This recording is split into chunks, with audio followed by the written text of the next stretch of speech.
जी बच्चों, कैसे हैं आप? 12.5 का बेटा एक और क्वेश्चन, पहले 5 में से तीसरा क्वेश्चन मैं कर रहा हूँ। वो देखिएगा, वो पेपर में एक दफ़ा आया भी हुआ है। तो इसमें ये गिवन वैल्यूज हैं, ट्राइंगल को सॉल्व करना है। आप बताएं which is missing. Yes, 2 lengths आपको दी हुई है और गैमा एक एंगल दिया हुआ है।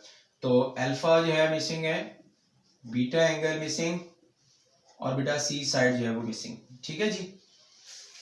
अब आप देखें जी, इस पे लॉ ऑफ साइंस अप्लाई नहीं हो रहा। ठीक है, लॉ ऑफ साइंस के लिए क्या होता है जी, ए दो साइड्स दी हुई हैं और उनका इंक्लूडेड एंगल आपके पास। आप कहेंगे इंक्लूडेड एंगल क्या होता है, मैं यहाँ पे बना के दिखा दूं आपको, वैसे आप जबानी भी याद रख सकते हैं। प्यारे बच्चों ध्यान से देखिएगा, ये अल्फा हो गया, बीटा और ये गैमा। सी के सामने वाली लेंथ सी, ए के सामने ए, बी के सामने बी। अब जरा बताइएगा, ए और बी दोनों आपके पास है, ए और बी। आप बताएं साइड ए और साइड बी का इंक्लूडेड एंगल कौन सा है, गैमा है।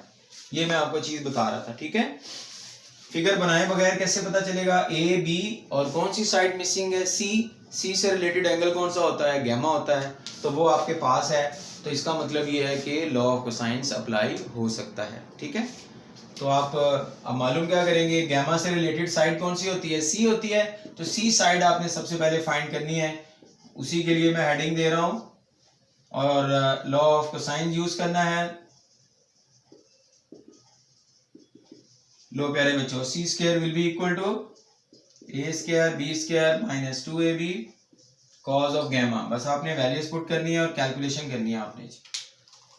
अच्छा, इसको डेसिमल में चेंज करके भी लिख सकते हैं, और ऐसे भी यूज करना है तो ऐसे भी यूज कर सकते हैं, दोनों तरह से हो सकता है जी। √3 -1 होल स्क्वायर,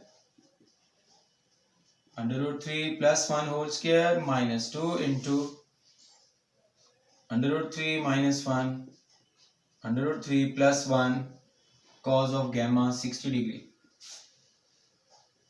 लो प्यारे बच्चों, इसको सॉल्व करेंगे जी। आप इस का फॉर्मूला लगा लें फिर। ठीक है, first term square plus second term square -2 into first into second.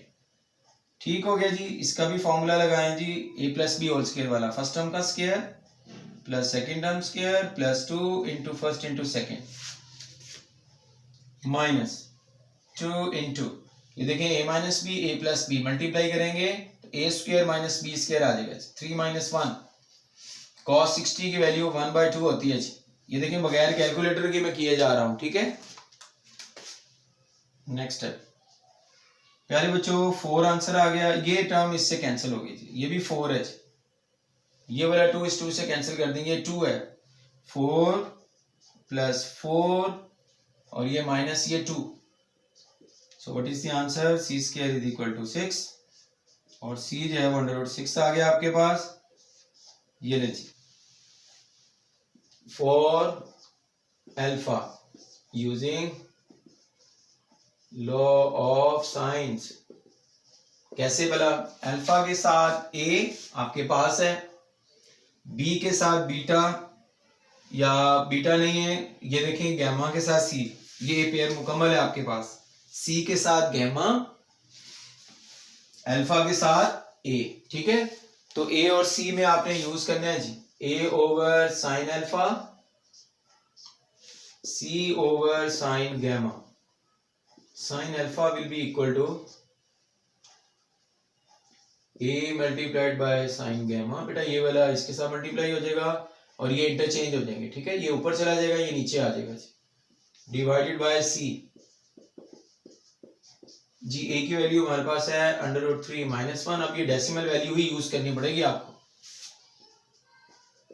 Sign of gamma आपके पास 60 डिग्री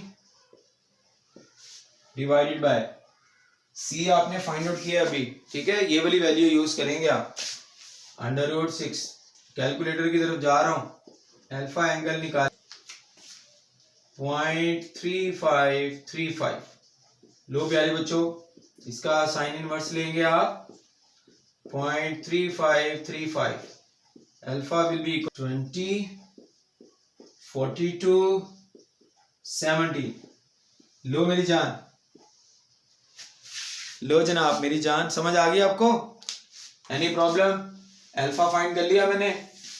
अल्फा भी हो गया, सी भी हो गया, बीटा रह गया जी। 2 एंगल आपके पास हैं, तीसरा एंगल, अब कोई लॉ ऑफ साइंस नहीं, लॉ ऑफ कोसाइंस नहीं, डायरेक्ट 180 वाला रिजल्ट यूज करें जी तीसरे एंगल के लिए।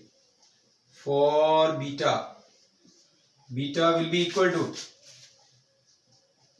180 minus alpha minus gamma, 180 degree minus alpha आपने ये निकाला हुआ है, गैमा 52 गिवन है आपको।